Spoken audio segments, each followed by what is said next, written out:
Well, today, Austin Mayor Steve Adler and mayors of other major cities called on President Biden to prioritize the fight to end gun violence. This comes after a rise in violent crimes in cities around the country. KXAN politics reporter John Engel breaks down the requests and why the problems are not exclusive to cities that cut police funding.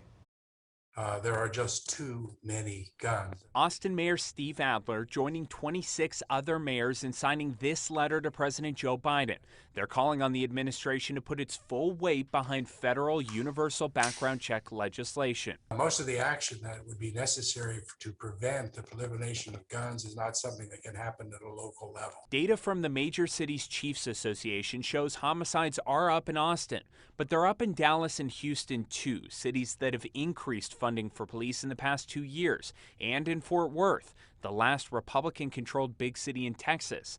Meanwhile, negotiations have reportedly stalled on Texas Senator John Cornyn's bipartisan background check bill. So much of what we would like to do with respect to guns, we've been preempted by a state legislature that seems to be concerned about helping to ensure that more people have weapons. Another challenge is just ahead. Permitless carry of handguns becomes law in Texas on September 1st. Kevin Lawrence, executive director of the Texas Municipal Police Association, opposed the bill from the beginning. He says law enforcement in states with similar laws in place have offered a warning of what's to come. Certainly the bill didn't reduce our crime rates, our violent crime rates.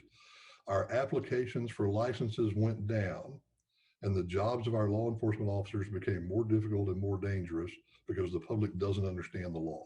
John Engel, KXAN News. Kevin Lawrence with the Texas Municipal Police Association says Governor Abbott and the Department of Public Safety need to launch a public information campaign to explain the permitless carry legislation before it becomes law. He added that he believes crime rates are up in part because of reduced staffing levels in some cities. As local leaders work to fight an increase in that gun violence, Austinites did get a chance to meet the newest cadets of the Austin Police Department tonight. APD held a meet and greet event at Edward Rendon Senior Park this evening.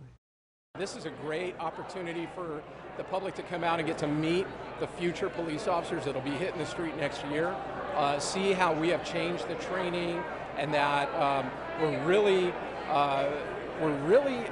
just redoing the whole model of how we conduct police academies. The new class is a pilot of how the Austin Department will train new officers moving forward. The 144th cadet class is getting an overhaul in curriculum and training materials. A consulting firm, city leaders, and review panels will monitor that class, and they will regularly accept feedback for ongoing changes. The cadet class will graduate early next year.